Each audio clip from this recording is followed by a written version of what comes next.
آپ سن رہے ہیں FM 101.8 یونیورسٹی آف وال سے، اور میں ہوں آپ کا host Muhammad Hamza Abbasi, department of management sciences, اور ہمارے ساتھ گیسٹ ہیں پروفیسر عبدالرؤف ہاشمی صاحب، اور ہمارا ابھی کا موضوع ہے فلسفہ جبر و قدر علامہ اقبال کا۔ پروفیسر صاحب السلام علیکم، بہت شکریہ آپ نے ہمیں ٹائم دیا۔ پروفیسر صاحب، سب سے پہلی بات تو آپ یہ مجھے بتائیں کہ جبر و قدر سے مراد کیا ہے؟ جبر و قدر علامہ اقبال کا جو فلسفہ ہے جبر و قدر ہے، یہ کیا چیز ہے؟ الحمد للہ وحدہ والصلاۃ والسلام علی من لا نبی بعدہ۔ جبر و قدر جیسے کہ نام سے ظاہر ہے، جبر کا مطلب ہوتا ہے زبردستی کرنا، اور قدر کا مطلب ہے کہ میزان برابر کرنا، اور یہ ہے کہ اپنی قدرت اور طاقت۔ تو یہ جو مسئلہ جبر و قدر ہے، یہ آج کا نہیں، یہ بہت پرانا ابتدا سے ہی چلا آ رہا ہے، اور سب سے پہلے جن لوگوں کے درمیان جو ہے نا اس کے حوالے سے بحث مباحثے ہوئے، وہ تھے اشاعرہ اور معتزلہ، اور پھر ان کو جبریہ اور قدریہ۔ کچھ لوگ یہ کہتے تھے کہ انسان مجبور ہے دنیا کے اندر، اس کا وہ کچھ بھی نہیں کر سکتا، جو کچھ کرتا ہے اللہ کی ذات ہی کرتی ہے۔ جیسے کہ اب بھی یہ بات چلتی ہے کہ دنیا میں سب کچھ اللہ کے حکم سے ہو رہا ہے، تو جب سب کچھ ہی اللہ کے حکم سے ہو رہا ہے، انسان کچھ کر ہی نہیں سکتا، تو پھر سوال پیدا ہوتا ہے کہ اس کو جنت کیوں، جہنم کیوں؟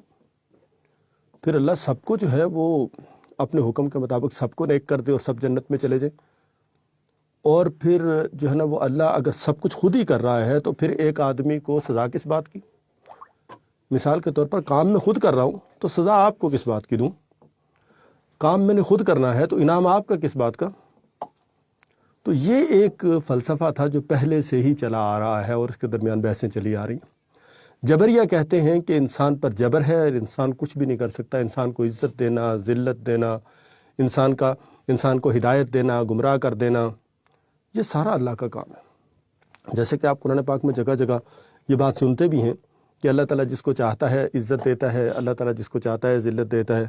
یذل بہ کثیرا ویہدی بہ کثیرا، بہت سارے لوگوں کو اس کے ذریعے گمراہ کیا جاتا ہے، اور بہت سارے لوگوں کو اس کے ذریعے جو ہے وہ ہدایت دی جاتی ہے۔ تو یہ ایک غلط فہمی پیدا ہوئی کہ کیا یہ سارا کام اللہ کر رہا ہے؟ تو پھر ہم اگر کسی بندے کو اللہ نے جو ہے نا گمراہ کر دیا ہے، تو پھر اس کا کیا قصور ہے؟ اس کو کیوں جہنم میں داخل کر دیا جائے گا؟ پھر اگر سارا کچھ اللہ کے حکم سے ہو رہا ہے تو ایک آدمی دوسرے کو قتل کر دیتا ہے، قیامت کے دن وہ کہے گا یا اللہ تیرا حکم تھا، تیرے حکم کی تعمیل کی ہے میں نے، کیا میں کر سکتا تھا ایسا کہ تو حکم دے اور میں اس کی تعمیل نہ کروں؟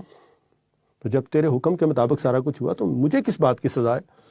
پھر کیوں کہا گیا کہ من قتل مؤمنا متعمدا فجزاؤہ جہنم خالدا فیہا؟ پھر کیوں کہا گیا کہ من قتل نفسا بغیر نفس او فساد فی الارض فکانما قتل الناس جمیعا؟ پھر کیوں کہا گیا ومن یعصم، کیوں جو اللہ اور اللہ کے رسول کی نافرمانی کرے؟ کیوں یہ بات کہی گئی؟ تو یہ چیز جو ہے، دوسرا جو فلسفہ تھا وہ تھا کہ انسان خود مختار ہے، انسان کے اوپر کوئی جبر نہیں، وہ جو چاہے کرے۔ اس کا تصور قرآن سے جو ہے نا وہ یہ انا ہدیناہ السبیل اما شاکرا و اما کفورا، ہم نے تو راستہ متعین کر دیا، اب تمہاری مرضی ہے کہ تم اس پر چلو نہ چلو۔ تو یہ بحث شروع سے چلی آ رہی تھی، یہ ہے اصل میں مسئلہ جبر و قدر۔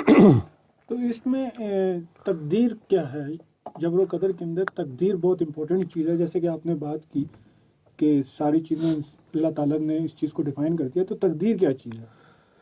تقدیر کا لفظی مطلب ہے کہ میرا اختیار، اللہ کا اختیار، پیغمبر کا اختیار، پہاڑوں کا اختیار۔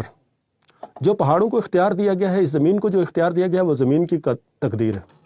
جو پہاڑوں کو اختیار دیا گیا ہے وہ پہاڑوں کی تقدیر ہے۔ جو آپ کو اور مجھے اختیار بحیثیت انسان دیا گیا ہے وہ ہماری تقدیر ہے۔ جو اختیار اللہ کا ہے وہ اللہ کی تقدیر ہے۔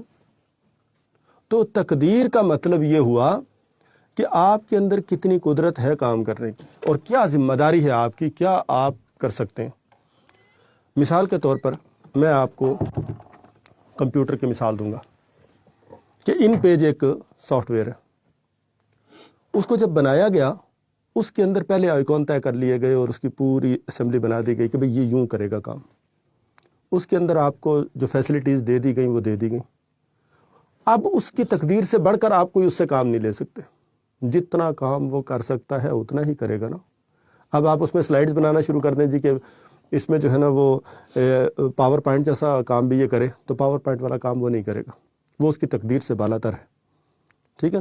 تو تقدیر جو ہے یہ ایسا موضوع رہا ہے کہ جس پر علماء اکثر کہتے رہے کہ جی اس پر نہیں بولنا چاہیے، لیکن بعض لوگوں نے اسے بڑی خوبصورتی سے حل کر دیا۔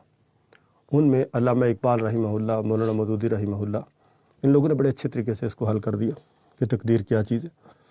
تو تقدیر بنیادی طور پر جیسے آپ نے پوچھا کہ تقدیر یہ ہے کہ کس کا کتنا اختیار ہے اور کتنا وہ کام کر سکتا ہے۔ اگر تقدیر کو یا فلسفہ جبر و قدر کو کنکلوڈ کیا جائے، بالکل اس کو خلاصتاً مختصرتاً بات کی جائے، تو کن الفاظ میں اس کو کنکلوڈ کیا جائے گا اور کن حوالے جات کے ساتھ اسے کنکلوڈ کیا جائے گا؟ اب اگر ہم علامہ اقبال کے جبر و قدر کا جائزہ لیں، علامہ اقبال رحمہ اللہ نے جبر و قدر کو کس طرح بیان کیا، تو اقبال ان تقدیر کے 3 دائرے کھینچتے ہیں، 3 دائرے جو ہے نا وہ تقدیر کے کھینچتا ہے، اور وہ صاف یہ کہتا ہے کہ جی انسان بعض معاملات میں اس کا کوئی عمل دخل نہیں اور بعض معاملات میں اسے عمل دخل ہے۔ مثال کے طور پر وہ 3 دائرے کھینچتے ہیں۔ وہ پہ کہتا ہے کہ ایک تکوینی دائرہ ہے، اس کائنات کا دائرہ، کہ جس میں یہ کائنات ساری چل رہی ہے، میں بھی کائنات کا حصہ ہوں، آپ بھی کائنات کا حصہ ہیں۔ اس کے اعتبار سے ہم چونکہ اسی مٹی کی تخلیق ہیں، اسی کائنات کے اندر ہیں، لہٰذا جب کائنات کی تقدیر تو ٹوٹل اللہ کے ہاتھ میں ہے، اس پوری کائنات کی تقدیر اللہ کے ہاتھ میں، جتنا جہان ہمیں نظر آتا ہے اور جو نہیں آتا ان کی بھی، یہ پورا اختیار اللہ کا ہے۔ اب یہ ہے کہ اس اختیار میں وہ چاہے تو اس زمین کو ہلا ڈالے، وہ چاہے تو ہمیں پیدا کر دے اور موت دے دے، وہ چاہے تو بارشیں نازل کر دے، وہ چاہے تو زلزلہ لے آئے، وہ چاہے تو کچھ بھی کرے، وہ اپنے اختیار کو استعمال کرنے کی پوری صلاحیت رکھتے ہیں۔ تو ہم بحیثیت انسان چونکہ اس کائنات کا تکوینی حصہ ہیں، لہٰذا ہم اس تقدیر کے پابند ہیں، بارش نہیں روک سکتے، زلزلہ نہیں روک سکتے، پیدائش نہیں روک سکتے، موت نہیں روک سکتے، بیماری نہیں روک سکتے، آزمائش نہیں روک سکتے، یہ ہوگا۔ اس میں تو انسان مجبور ہے، اور یہ ہونا بھی چاہیے کہ یہ اگر ایک انسان کے ہاتھ میں دے دیا جائے اور اتنے سارے انسان ہوں تو پھر وہ کیا کریں گے؟ بارش کا نظام ذرا آپ 10 لوگوں کے ہاتھ میں دے کے دیکھ لیجئے۔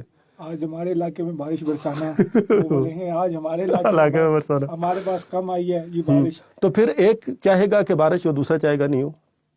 ایک کو اپنی کھیتی کے لیے ضرورت ہوگی تو دوسرا جو ہے نا وہ کہے گا کہ میری کھیتی تو خراب ہو جائے گی، لہٰذا ممکن نہیں کہ یہ نظام چل سکے۔ لاجیکلی یہ نظام پھر کسی ایک کے ہاتھ میں ہونا چاہیے، اور وہ اللہ رب العالمین کی ذات ہے، اس لیے یہ ایک تقدیر تو کسی کو نہیں دی گئی۔ لیکن ایک تقدیر کا دائرہ وہ ہے کہ جس میں انسان خود مختار ہے، اور وہ ہے اپنے بارے میں فلاح کی تلاش، کہ اپنے بارے میں نظام متعین کرنا۔ عقل دی گئی ہے، سمجھ دی گئی ہے، اور کہا گیا ہے کہ اپنے بارے میں ایک نظام متعین کرو۔ اسی تقدیر کو، اسی قدرت کو استعمال کرتے ہوئے کائنات میں جتنی چیزیں انسان نے بنا ڈالی، یہ جو تخلیقی صلاحیتیں دی گئی ہیں اور جو نظام بنانے کی صلاحیتیں دی گئی ہیں، اسی وجہ سے کارل مارکس اور دوسرے تیسرے جو ہے نا وہ بڑے بڑے سوشلزم اور دوسری چیزیں بناتے پھرتے ہیں۔ اگر اللہ ان کو یہ اختیار نہ دیتا تو کیا یہ ایسا کر سکتے ہیں؟ لہٰذا یہ ان کی اختیار میں ہے کہ کوئی مانے نہ مانے۔ اللہ تعالیٰ نے ہدایت بھیج دی، انا ہدیناہ السبیل اما شاکرا و اما کفورا، ہم نے ہدایت بھیج دی، اب تم مانو یا نہ مانو۔ تو کفر کو پورا اختیار ہے کافر کو کہ وہ اللہ کو نہ مانے، اللہ اسے نہیں پکڑتا ایک دم۔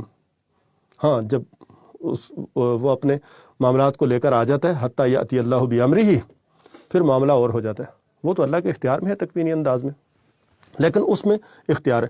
تیسرا دائرہ ہے مومن کا دائرہ۔ اقبال اس کو بڑے خوبصورت انداز میں بیان کرتا ہے۔ اقبال کہتا ہے جب ایک آدمی مومن کی صفت میں پہنچ جاتا ہے نا، ایمان لاتا ہے، اپنی خودی کو پہچان لیتا ہے، اس کے بعد جو ہے نا وہ اللہ رب العالمین کی نیابت اور خلافت کی ذمہ داری کو لے کر ابھرتا ہے، تو پھر یہ خود تقدیر بن جاتا ہے، یہ خود تقدیر ہے۔ پھر مومن ہے تو خود آپ ہے تقدیر الہی، اقبال کہتا ہے کہ پھر یہ ٹول بن جاتا ہے اللہ کا۔ اللہ چاہتا ہے کہ اس دنیا کے اندر اپنے دین کو نافذ کرے، کس کے ذریعے کر رہا ہے؟ مومن کے ذریعے۔ تو مومن ٹول ہے اللہ کا، اس تقدیر کا ٹول ہے، اللہ کی اس قدرت، اللہ کر سکتا ہے یہ سارا کام۔ اللہ تعالیٰ کہتا ہے یریدون لیطفئوا نور اللہ بافواہہم واللہ متم نورہ ولو کرہ المشرکون، ان کو برا ہی کیوں نہ لگے، اللہ اپنا نور مکمل کر کے رہے گا۔ کس کے ذریعے کرے گا؟ اس کے پاس ایک ٹول ہے مومن کا۔ مومن ہے تو خود آپ ہے تقدیر الہی، مومن کسی چیز کا پابند نہیں۔ تقدیر، اقبال کہتا ہے تقدیر کے پابند جمادات و نباتات، مومن فقط احکام الہی کا ہے پابند. یہ صرف ادھر دیکھتا ہے بس، اس کو کسی دوسری چیز سے کوئی سروکار. گویا کہ یہ خود اللہ تعالیٰ نے بھیجا ہی اسی لیے ہے کہ اللہ کے دین کو دنیا پر نافذ کر دے. یہ اگر اٹھے گا تو دنیا میں دین نافذ ہو جائے گا، یہ بیٹھ جائے گا تو دین دنیا میں مغلوب ہو جائے گا. تو گویا کہ یہ خود ٹول ہے تقدیر کا مومن. تو اقبال جبر و قدر کو یوں حل کرتا ہے. بڑے خوبصورت انداز میں آپ نے اس بات کو کنکلوڈ کیا اور مومن کی جو صفات بیان کی تقدیر کے حوالے سے کہ مومن خود جو ہے نا اللہ تعالیٰ کے لیے ایک ٹول ہے. اگر وہ تقدیر کو اللہ تعالیٰ کی تقدیر کے مطابق اپنا لے تو بہت شکریہ. آپ نے ہمیں آج ٹائم دیا اور ہمارے دو اہم موضوع کو کنکلوڈ کیا، بہت اچھے سے سمجھایا. میں آپ کا پھر مشکور ہوں کہ آپ نے ہمیں ٹائم دیا. آپ سن رہے ہیں FM 101.8. میں ہوں آپ کا host Muhammad Hamza Abbasi, university of وا، ڈپارٹمنٹ آف مینجمنٹ سائنسز سے. اپنا خیال رکھیے گا. اللہ حافظ.